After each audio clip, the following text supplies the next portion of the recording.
క్రిష్, సత్య వాళ్ళకి first night ఇంట్లో ఉన్న వాళ్ళందరూ అరేంజ్ చేస్తూ ఉంటారు. ఇంతలో పాల గ్లాస్‌తో అయితే సత్య క్రిష్ రూమ్‌లోకి వస్తూ ఉంటుంది. అది చూడగానే అక్కడ ఉన్న క్రిష్ అయితే చాలా సంతోషిస్తూ ఉంటాడు. ఏంటి సంపంగి ఈరోజు ఇంత అందంగా ఉంది అని చెప్పేసేసి తన దగ్గరికి వెళ్లి తన భుజాల మీద చెయ్యి వేసి మరి బెడ్ దగ్గరికైతే తీసుకొని వస్తూ ఉంటాడు. ఇంతలో తను సిగ్గుపడటం చూసి ఏంటి సంపంగి ఇదంతా సిగ్గే అని చెప్పేసి అయితే అనుకుంటూ మంచం మీద అయితే కూర్చొని పెడుతూ ఉంటాడు. అక్కడ ఉన్న సత్యనైతే ముద్దు పెట్టుకోబోతూ ఉంటాడు. అది చూసిన సత్య అయితే తన దగ్గర నుండి తప్పించుకుంటూ పరిగెడుతూ ఉంటుంది.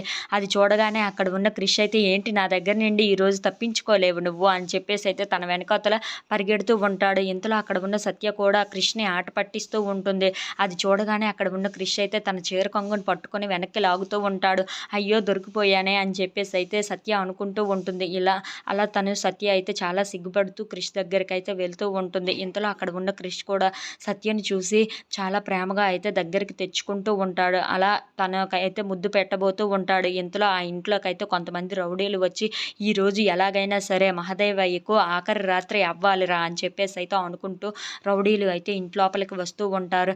ఇంతలో అక్కడ ఉన్న సత్య, క్రిష్ వాళ్ళు అయితే చాలా ప్రేమగా ఒకరిని చూసుకుంటూ ఒక్కటిగా అవ్వాలని అనుకుంటూ ఉంటారు. ఇంతలో ఆ రౌడీలు అయితే లోపలికి వచ్చి రేయ్ ఈరోజు ఎలాగైనా మహదేవయ్యని అయితే పూర్తి చేసేయాలి. మహదేవయ్య పేరు వినిపించకూడదు అని చెప్పేసి అయితే మహదేవయ్య దగ్గరికి వచ్చి చుట్టుముట్టు చేరుతూ ఉంటారు. అది చూడగానే అక్కడ ఉన్న మహదేవయ్య అయితే ఎవర్రా మీరంతా నా ఇంటికి వచ్చి నన్నే బెదిరిస్తున్నారు ఏంట్రా ఎవరు చెప్పండి అని చెప్పేసి అయితే అడుగుతూ ఉంటారు. ఆ మాటలు వినగానే అక్కడ ఉన్న వాళ్ళు మాత్రం ఏమీ మాట్లాడకుండా సైలెంట్‌గా అయితే ఉండిపోతూ ఉంటారు.